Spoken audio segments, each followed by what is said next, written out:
In the darkness of the ancient world, a mysterious people appeared from the sea. They were fearless, organized, merciless in battle. To their enemies, they were monsters. To their allies, they were kings. And to history, they became legends. We call them the Philistines. But who were they, really? Invaders, pirates, a lost civilization, or victims of history painted as villains by their enemies? Today, we peel back thousands of years of myth, prophecy, and archaeology to uncover the truth behind the lost warriors who shook the ancient world. Before we dive deep, make sure to like, subscribe, and turn on the bell icon so you never miss our history documentaries. And tell us in the comments, where in the world are you watching from? Your comments help this video travel further and help this channel grow. Long before Rome marched, before Alexander conquered, before empires carved their names into stone, the Eastern Mediterranean was a fragile world of city-states, fragile alliances, and endless wars. And into this world came the Philistines. They arrived suddenly in the historical record, almost like a storm. Ancient inscriptions call them part of the mysterious Sea Peoples, a coalition of displaced warriors, refugees of collapsing kingdoms, men and women who had lost everything, except their weapons and their will to survive. Archaeologists believe many originated from regions around the Aegean, areas tied to early Greek culture. They brought with them new pottery, new weapons, new architecture, and a way of life completely different from the people already living in Canaan. They did not quietly blend in, they conquered. They established 5 powerful cities: Gaza, Ashkelon, Ashdod, Ekron, and Gath, united by culture, strategy, and ambition. And beside them lived the Israelites, rising, struggling, and terrified of the warriors on their western borders. The scriptures, legends, and epic stories preserved through time show the Philistines as villains, arrogant, brutal, unstoppable. But history is never that simple, because when we strip away religious rivalry, propaganda, and myth, we discover a complex civilization. They built advanced trade networks. They minted beautiful jewelry. They developed iron weapon technology that terrified neighboring kingdoms. Their armies were disciplined. Their cities were fortified. Their leaders were respected across the Near East. To their enemies, the Philistines represented a nightmare. To their people, they represented order, security, and strength. And soon, their destiny would collide with legendary names: Samson, Saul, David, heroes to one side, enemies to the other. But every battle has 2 stories. And in this documentary, we're going to hear theirs. From their rise, to their wars, to their mysterious disappearance from history. Because the Philistines did not simply vanish. Their legacy still lives beneath the sands and inside the stories we still tell. This is only the beginning. When the Philistines arrived, they did not wander like nomads. They built, stone by stone, wall by wall, city by city. Their world became known as the Philistine Pentapolis, 5 shining centers of power stretching across the coastal plain: Gaza, Ashkelon, Ashdod, Ekron, Gath, 5 cities, but one shared identity. Each had its own ruler, its own council, its own generals. But when danger came, they stood together. This was not chaos, this was strategy. Their cities were carefully placed along trade routes that connected Egypt, Mesopotamia, and the Mediterranean. That meant money, influence, power, and they used it well. Markets exploded with new crafts. Foreign sailors docked at their harbors. Exotic goods flowed through their streets: ivory, spices, bronze, wine, olive oil.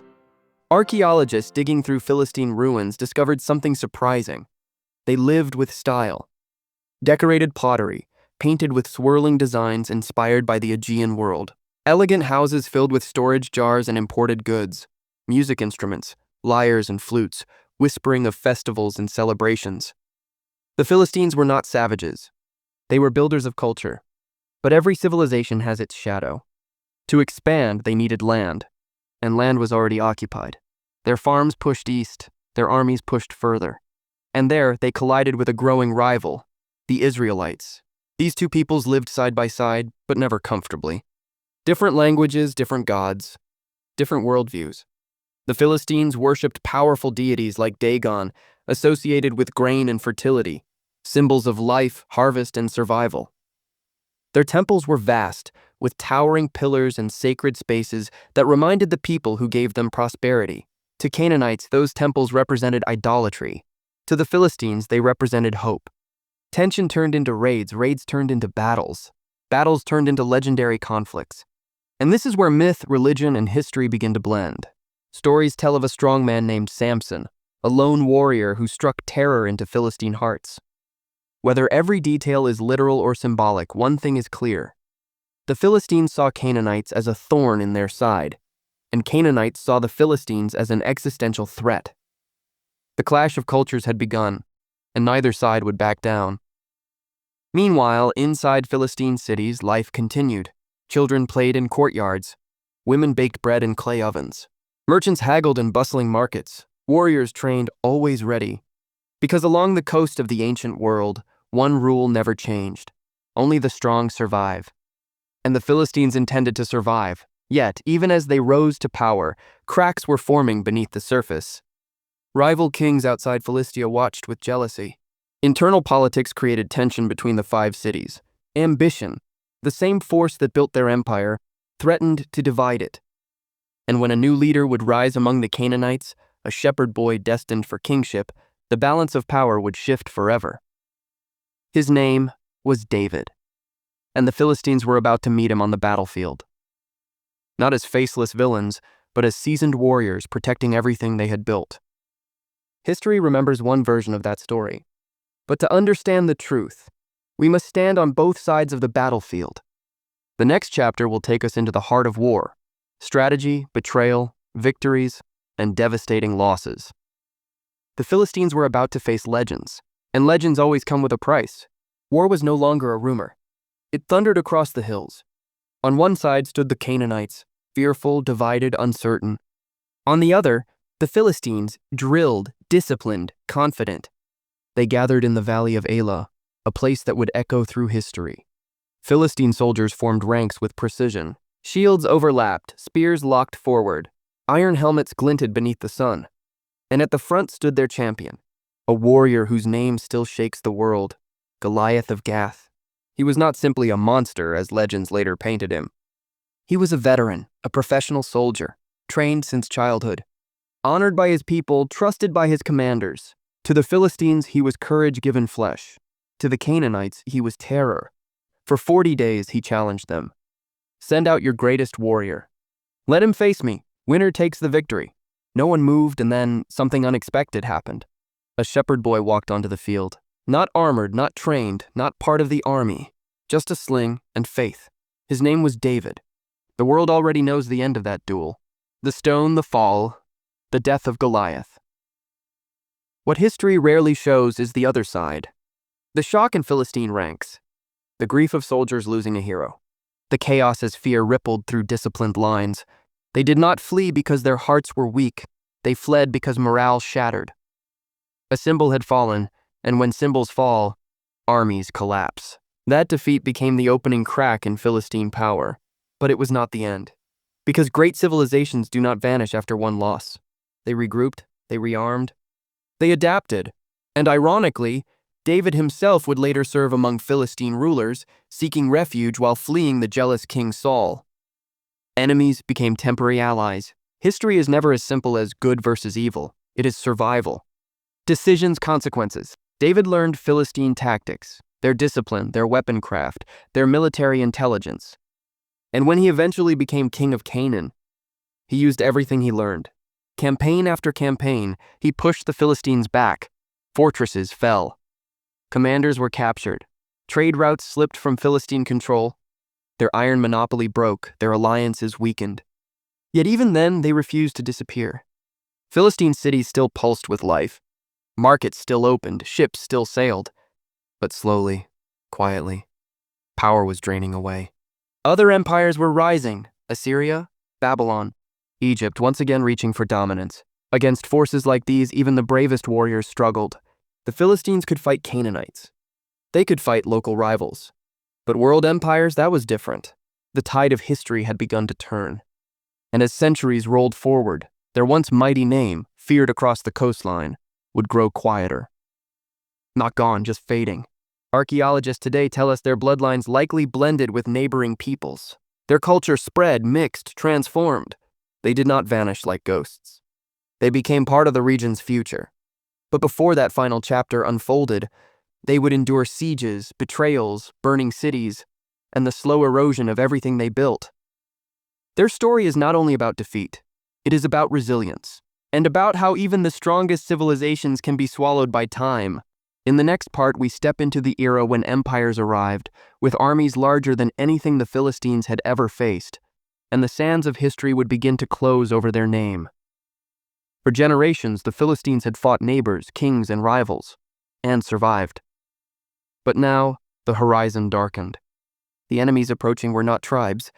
They were not wandering armies. They were empires, disciplined, organized, merciless. Their banners stretched across continents.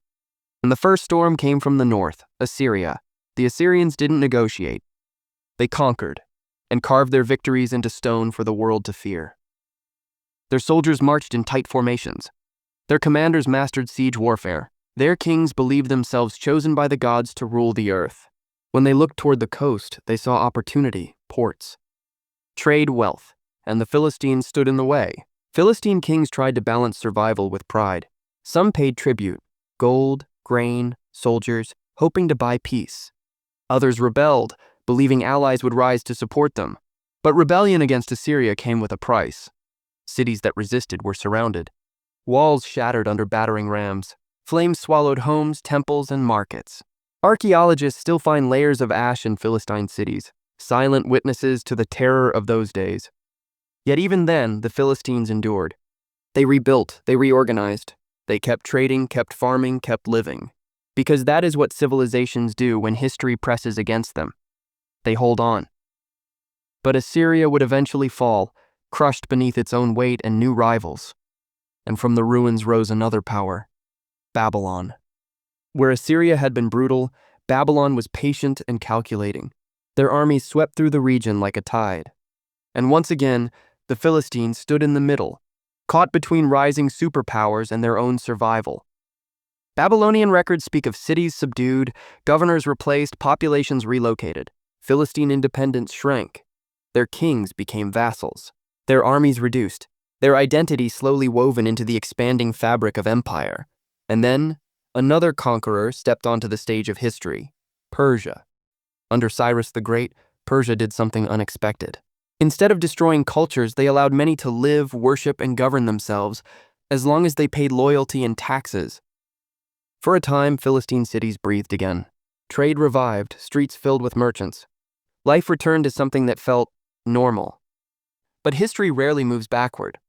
Generations passed, languages shifted. Marriages blended peoples together. Philistine identity began to dissolve, not through violence but through time.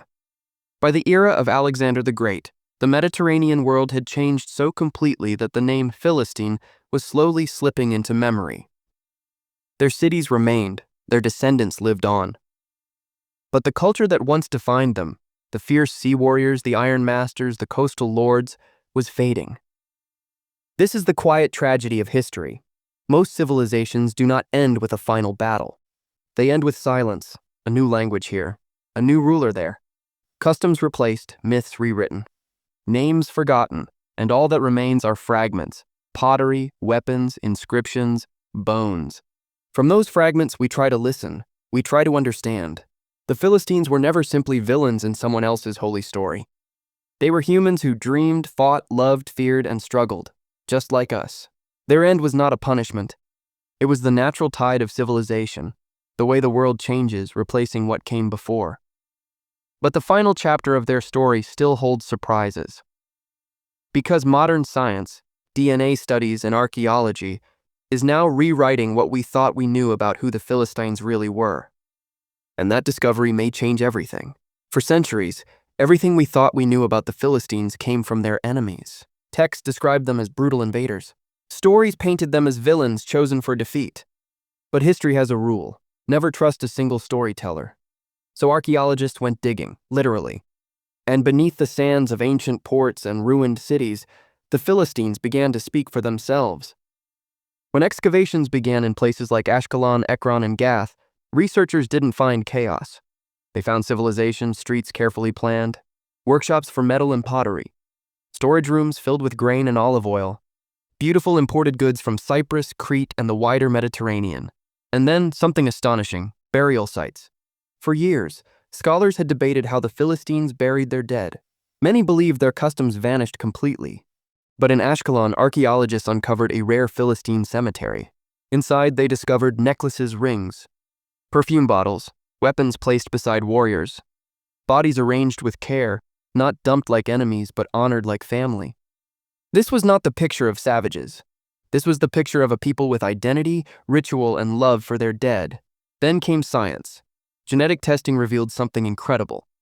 The earliest Philistines carried DNA from Europe, especially the Aegean region. Over generations, their genetics blended with local populations, proving they were not myth, not fantasy, not just characters and stories. They were real. People who had traveled far, settled, adapted, and became part of the land. Their pottery styles also confirmed this journey. Early Philistine ceramics looked strikingly similar to Greek Mycenaean art, swirling patterns, elegant shapes. Over time, the designs evolved, merging with local Canaanite traditions. Their kitchens told another story. Archaeologists found animal remains and cooking tools that differed from their neighbors. They introduced new foods, new recipes, and even new dining habits. Inscriptions suggest they spoke languages influenced by both Aegean and Semitic worlds. They were not simply invaders. They were immigrants who built a hybrid culture. And slowly, the villain mask begins to crack. Because once we see the Philistines through archaeology, not propaganda, we discover they were farmers. They were traders. They were parents teaching children. They were artists painting pottery. They were rulers negotiating survival in a dangerous world. Just like every other civilization. So why were they remembered only as enemies? Because history is often written by those who outlast their rivals, or by those whose sacred texts shape entire civilizations. To Israel, the Philistines represented fear, conflict, and struggle, so they became symbolic. A warning, a threat, a lesson. But archaeology shows something deeper. Two peoples whose destinies collided, each trying to survive in a brutal age. Neither side was purely heroic. Neither side was purely evil. They were humans, trapped in history's storm. And yet, even with everything science reveals, there is still mystery. Many Philistine traditions remain unexplained. Many inscriptions have yet to be deciphered. Many questions still echo beneath the soil. Who were their greatest kings? What songs did they sing at night? What legends did parents tell their children before sleep? Some answers may never be found, but each discovery brings them back to life, not as caricatures, but as a forgotten nation finally reclaiming its voice. And now, as we move into the final part, we ask the most important question. What remains of the Philistines today? Not just in ruins, but in language, memory, and the world we live in. Because history never truly disappears. It only waits. The story of the Philistines does not end in fire. It fades, slowly, quietly, into the long river of history.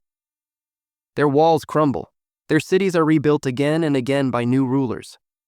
Their language disappears from records, but echoes remain. Archaeologists still uncover their pottery, white, red, and black, painted with spirals and waves like distant seas. Their tools, their weapons, their ornaments, everything whispers the same truth. They were here. And yet, somewhere along the road of time, the name Philistine changed. It stopped meaning a nation, it became an insult. Today, when someone is called a Philistine, it means uncultured, crude, ignorant, the exact opposite of what archaeology shows about them. How ironic. A people who built cities, mastered trade, worked in advanced metal, played music, carved art, reduced to a stereotype. Not by their own history, but by the way others remembered them. This is the power and the danger of storytelling. One narrative survives, the other fades. But if we listen closely, the Philistines teach us something profound. They remind us that civilizations are fragile. That victory does not guarantee truth. That even powerful nations can be erased, not by destruction alone, but by time and memory. They also remind us that enemies are often far more human than legend allows. Behind every warrior was a mother. Behind every king was a child who once learned to walk. Behind every villain was a people trying to live, defend, grow, and belong. In the end, the Philistines did not vanish completely. Their DNA flows in the bloodlines of people still living across the region.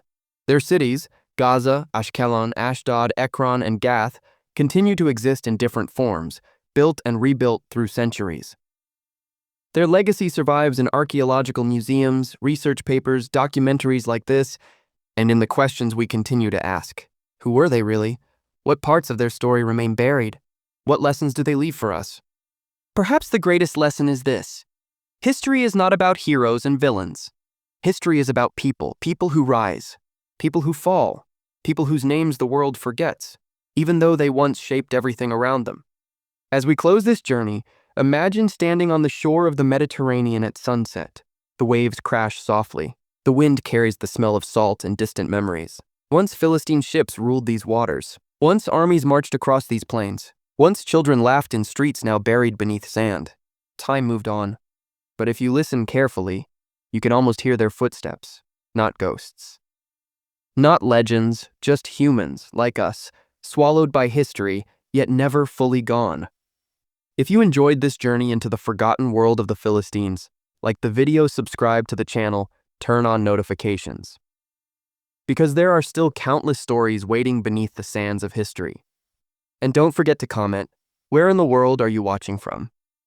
We love seeing our audience from every corner of the globe. Thank you for watching. This was Philistines, the lost warriors who shook the ancient world.